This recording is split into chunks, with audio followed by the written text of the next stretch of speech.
We definitely talk about the idol worship. Because with the concept of bhakti came also idols, which we call murti puja, idol worship. So it is those who follow the ritualistic aspect. So it is a normal thing, no? To worship God or to worship idol or images. When I say idols, say murtis and also pictures and all. It includes all this. Now, when we are worshipping that idol, that photo, we make as if the idol, the God in that murti is alive. It is a living entity. No? When you enter, for example, your puja room, you always bow down. You're bowing down to that supreme living in that murti or living in that photo. We pay respect, no? This is one example. Now, why do we need that idol, that murti? C'est parce que it is difficult to focus our mind on the formless aspect. Formless aspect is quite abstract for us, no? So we need a form to focus our mind, to concentrate, to contemplate. But as we said, this is not the end of it. We have to grow. We have to evolve. So the point here is that it points to the difficulties humans have in gaining attention of God. So that is one reason why do we do idol worship as well. In fact, the main problem is the mind here. That is the major problem, the mind. If the mind could be totally under control, meditating upon the formless would have been easy. We would not need that form of God to worship, to contemplate, right? So the idol worship is a workaround. It is a human invention to cultivate nearness to God. It's true that God has come on earth, l'enfer sur lila, etc. But Lipan didn't stick to idol worship. Lipan fait create idol for him, to worship him. No? Like Buddha, for example. Today, Buddha, partout trouve a statue of Buddha, a murti of Buddha. Par contre, Buddha was against that idol worship.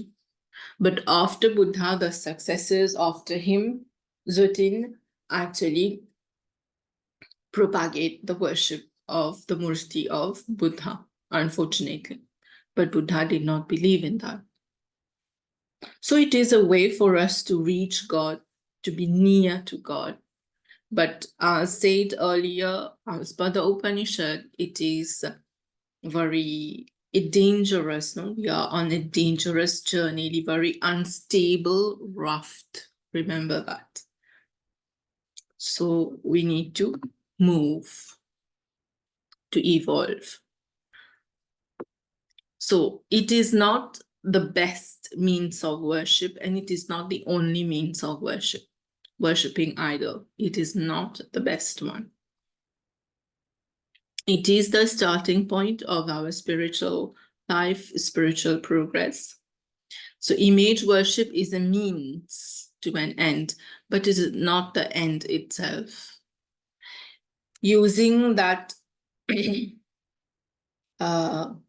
image worship, idol worship, it is difficult to reach liberation.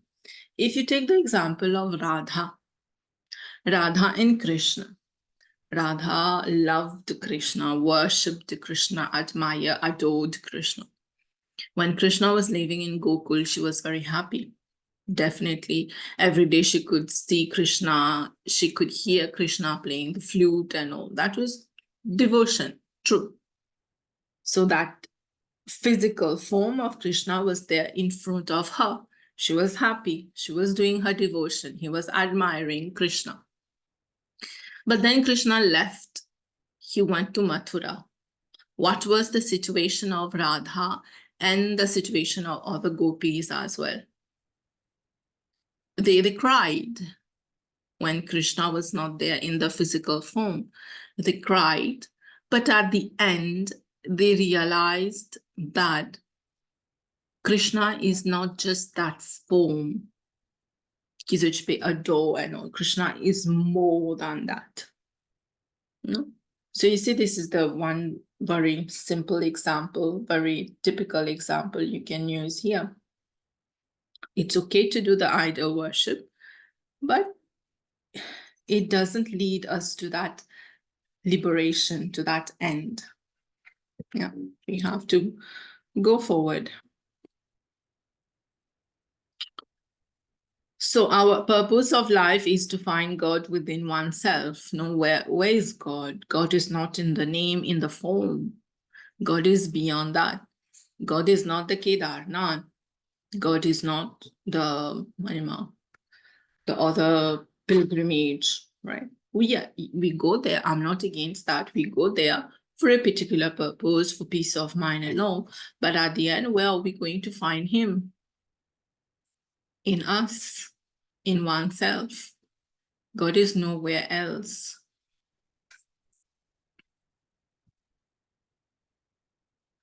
So one may worship God, image of God, but shall not become attached to the form, which I told you earlier, we should not have that attachment. Because liberation is equal to detachment. So if we are still attached to a form of God, so we're not going to reach the aim. And also remember, forms are temporary. When Ram came in the form of that body, physical Ram, he had to leave. When Krishna came, he had to leave. So all forms are temporary or momentary. So definitely we need to go beyond that. This is also one reason why do we do Visarjan? To make us realize, no? A way to make us realize, for example, you do the Ganesh. For Ganesh Chaturthi, we do the Visarjan. Warming Ganesha at home, you worship that Ganesh for so many days, and at the end, you immerse that in the water. This is a way, nous faisons bien ritualistic, no? Nous immerse in procession, nous immerse the murti and all, but we are not realizing that fact that this form is temporary. À cause ça, nous peut faire ça immersion now, right? So, it's up to belief of people also. Nous pas capable de dire arrête faire idol worship. I can't tell you that parce que it's our belief. But yes, we need to evolve. Nous pas rester in grade 1. We need to go to grade 2 and move on. No? C'est la même chose. You may worship images of God to obtain favors from him. Like I told you, we worship Lakshmi for money and others to fulfill our desires so that I have difficulties, so I'm worshiping Kali, But it does not free us from our karma, from our bondage. Yeah. Qui fait parce que it is not selfless. It is selfish devotion. I'm praying Lakshmi, the example. For Diwali, many people pray Lakshmi. For what? They pray Kuber also. For what? For money. Beaucoup businessmen fait worship of Lakshmi and Kuber on that day. Even in their shops, tout ça, fait la prière. Lakshmi and Kuber. For what? For money. For wealth, for prosperity. But we are asking that from God. It is not selfless devotion, it is selfish. Tant que les selfish, nous pouvons bondage. Tant que les selfish, nous pouvons bondage. It is not nishkam karma, no? Like in the Bhagavad Gita, no? Krishna said. So it is not nishkam karma here. So then liberation is definitely far from this. So for that, we must evolve into a sacred sacrifice. Our life itself should be a sacred sacrifice. Remember what Krishna said in the Bhagavad Gita, we should act for the welfare of others. Loka samgraha. Since the moment you woke up till night, you'll go to sleep. Everything that you do should be for the welfare of others. Last time when I was telling you that, I was thinking, après, je recommence réfléchir. At times I forget to reflect on that. C'est tant nous vivons dans le monde matériel. How many action am I doing for the welfare of others in a day? Most of our actions are selfish, right? So the greatest thing to do, the best thing to do, is to make life itself a sacred sacrifice. I'm not saying doing swaha with the items, ingredients, no. Life should be a sacred sacrifice. Relate that to what Krishna said in the Bhagavad Gita. Working for the welfare of humanity, of others, of even nature, animals, to some, right? Working for the welfare of all, loka samgraha. This is the peak of devotion, right?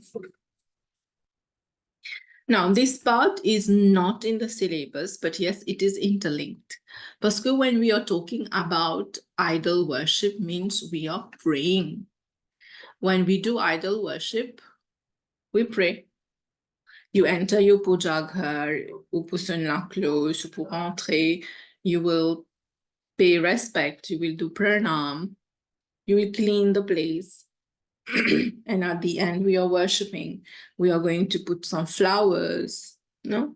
And do some arti, do some recitation of verses, of mantras.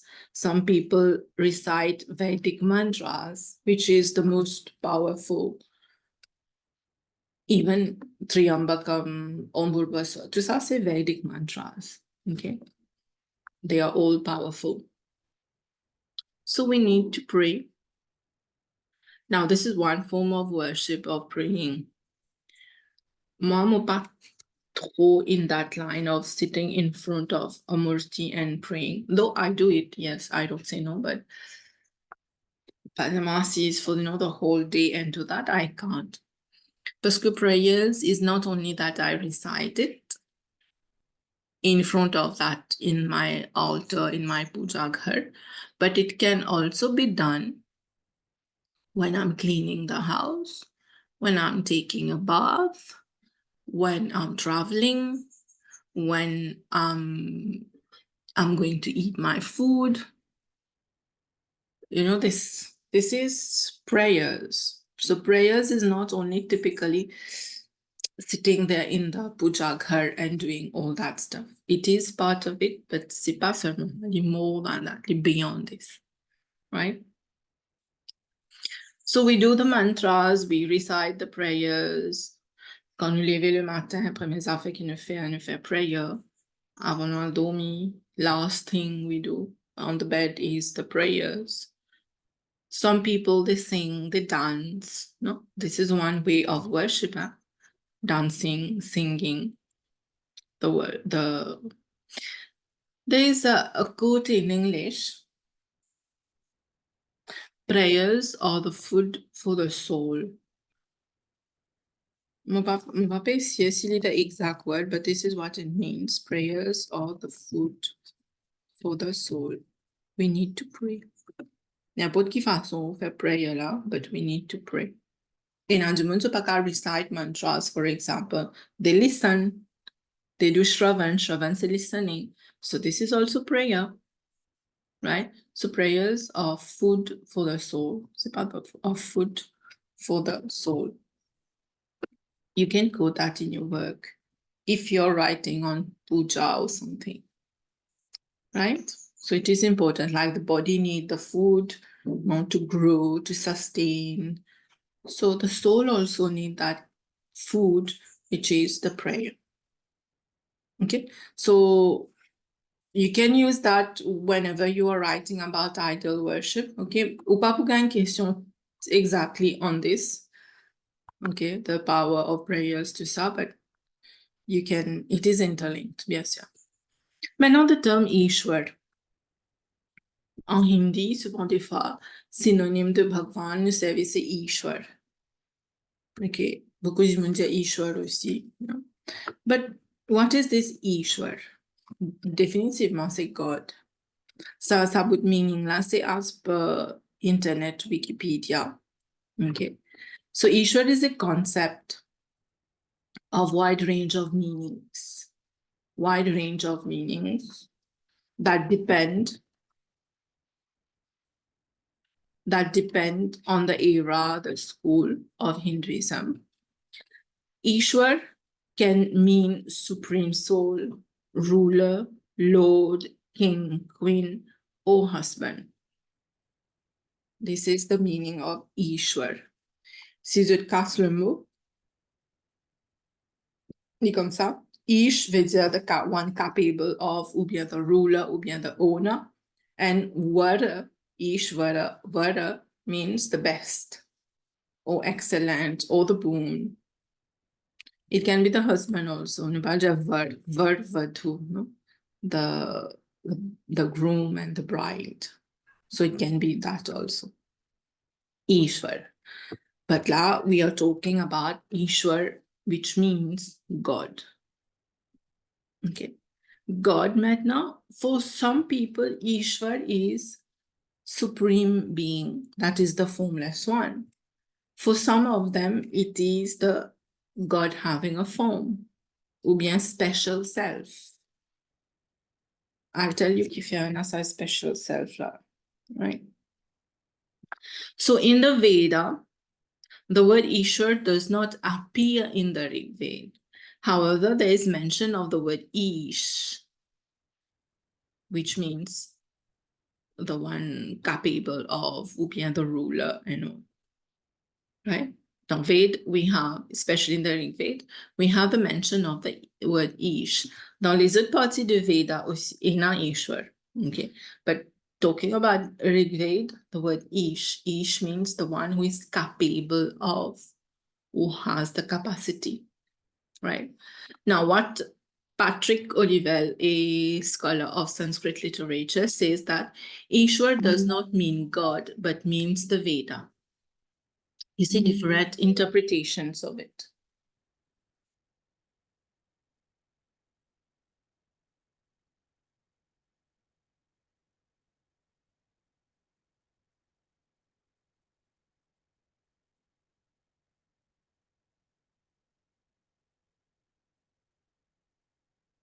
Okay. So different interpretation. These things you learn them, right? For example, Patrick has said Ishwar does not mean God, but the Vedas.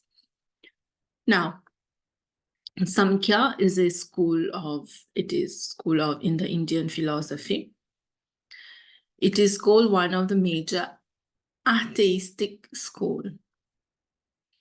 Okay, we'll do that in next paper. It is atheist. Right? It is atheist. People believe in God. Scholars believe Samkhya is more accurately described as non-theistic. Atheistic. Yet others argue that Samkhya has been theistic from the beginning. Au fait, il est comme ça. When initially this philosophy was created by Kapil, sage Kapil, they were worshipping God. They believed in God, though the followers of the Samkhya.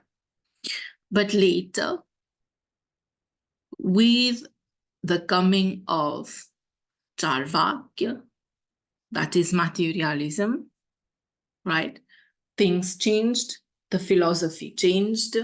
There is no place for Ishwar, for God, okay, in that philosophy. So here the point is, the Samkhya system does not believe in the Ishwar concept, right? In the Patanjali Yoga system, which was found by Patanjali, bien sûr, they uses the term Ishwar parce que they believe in God. They use the term Ishwar. Here, Ishwar can mean a personal God or a special self. Self, remember Atma, a special Atma, a special spirit, right? In the Yoga Sutra, chapter 1, Patanjali defines Ishwar. Ishwar as that special self which is unaffected by one's obstacle, one's circumstances created by past action, current action, life fruits, psychological dispositions, intention. Now, that won't be described Brahman, but it's a term used for Ishwar being a term used for God, right? A special self. In the Advaita Vedanta, it is another philosophy of the Hinduism school of thought, proclaims that Ishvara is the cause of universe and the one who awards the fruits of every action. Right? So Ishwar is the cause of universe and gives us the award of our actions that we have done. He's defined as the one without likes, without dislikes, embodied with compassion. Ishwar, which is free from ignorance, free from ego, etc. Right? Advaita Vedanta proclaims that the real nature of Ishwar is Sat Chit Anand. Real nature of Ishwar is Sat Chit Anand, existence, consciousness, and bliss. Now, Adi Shankaracharya has said, Ishvara Aham, that is, I am God. Nous avons aussi le terme, non, Aham Brahmasmi. I am God. But here, this is from the Ved, one of the Mahavakya. Kat Mahavakya, this is one of it, Aham Brahmasmi. Adi Shankaracharya has said, Ishwara Aham, that is, I am Ishwar, I am God. And even in the Isha Upanishad, the very first verse says, Isha Vasam Idam Sarvam. The word Isha, Ishwar, refers to the Supreme, right? Tayamat se jazzut le mot charvak. Charvak, c'est lui aussi appelle lokayat ou bien materialism. It is a system, a school of thought in Hinduism, materialism, charvak, and they are atheist, and they reject all concept of Ishwar. They deny God. They talk bad about the priest. They do not believe in the Vedas, and for them, life is seeking pleasures. And still loving Vina, so enjoy, seek pleasures, and forget about everything. This is the Charvak, materialism, right? So the point here is the Ishwar, le terme Ishwar, has been used in scriptures, in the Vedas, but ninsavi Ish dans Vedas, Rig Ved. Philosophers also use the word Ishwar. Some philosophers use the word Ishwar for Shiv. They use the word Ishwar for Shiv. You know the word Maheshwar, no? Shiv, it is the name of Shiv, Maheshwar.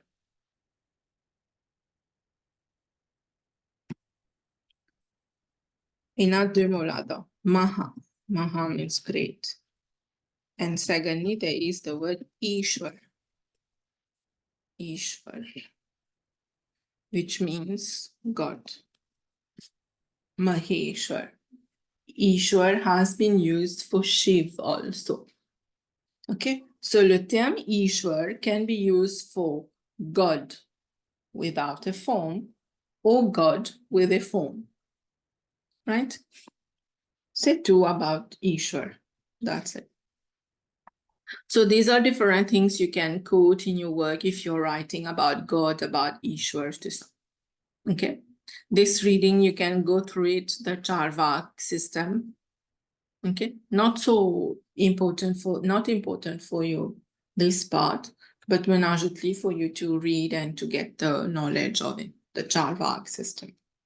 Okay, materialism, and there are some links here, you can go through that. Now what about Devi? Devi or Shakti, the last part of this. Devi or Shakti. When we say Devi, usually what comes in your mind is Saraswati, can be Durga, can be Kali. This is Devi.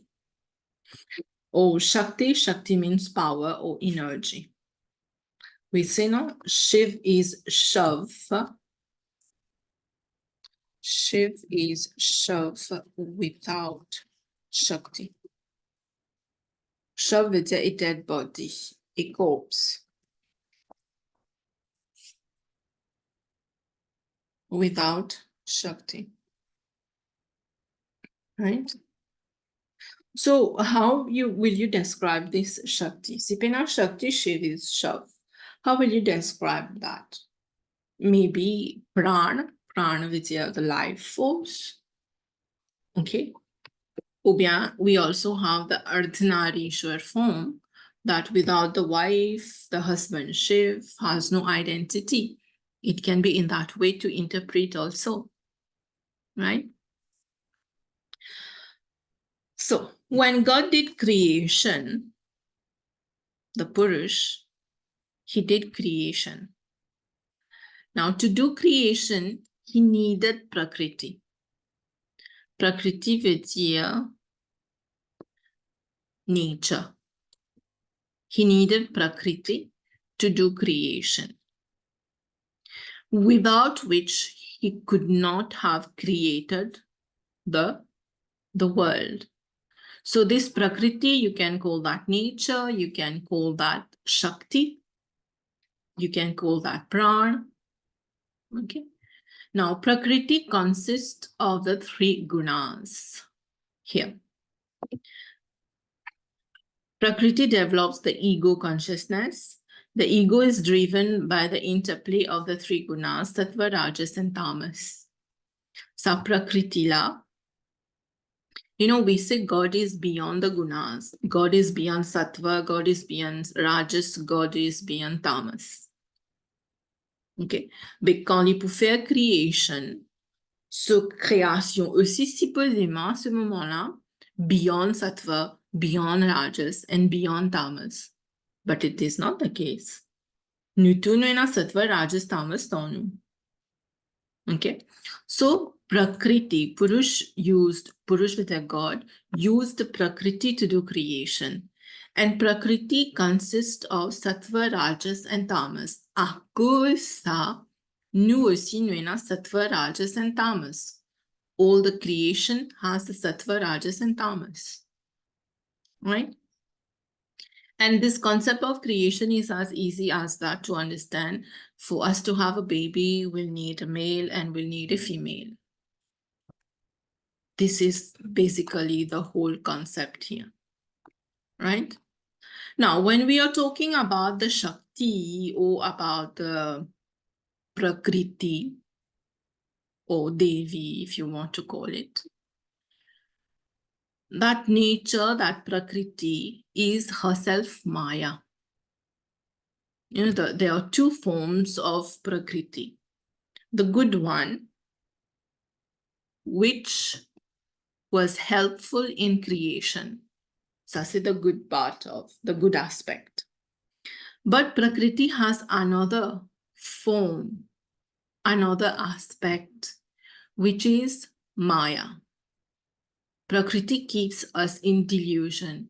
Qui fait nous in delusion, qui fait nous in temptation, qui fait nous l'esprit pas en place, etc., because of Prakriti, because of Maya, because of Shakti. Shakti, c'est ça même ce travail. Prakriti, c'est ça même ce travail. Rappelle bien, hein, Prakriti, Shakti, tout ça veut dire la même chose là, the female aspect, right? So duty, c'est to keep us in delusion.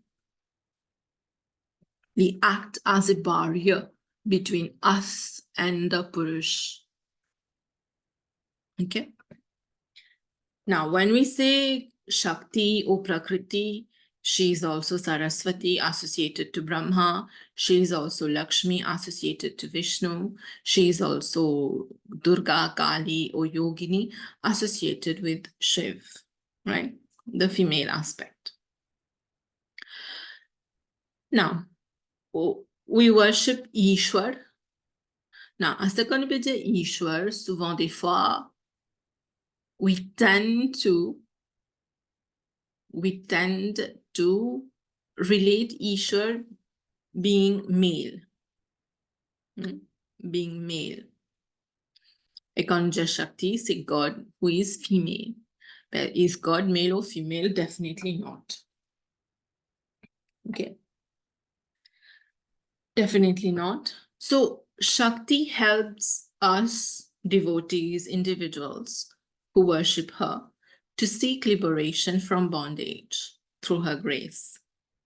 Right? So she creates illusions. He gives us that illusion. But if we worship her in whichever form, right?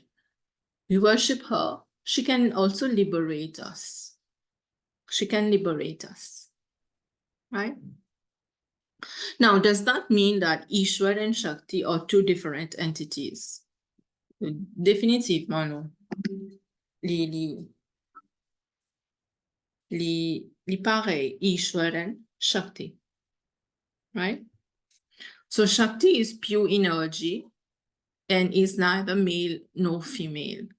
It is just the interpretation of it, qui nous appelle the Shakti being the feminine aspect, right? So this is about Shakti. So when are you going to use all this knowledge that you have right now about Ishwar, about Satchidananda?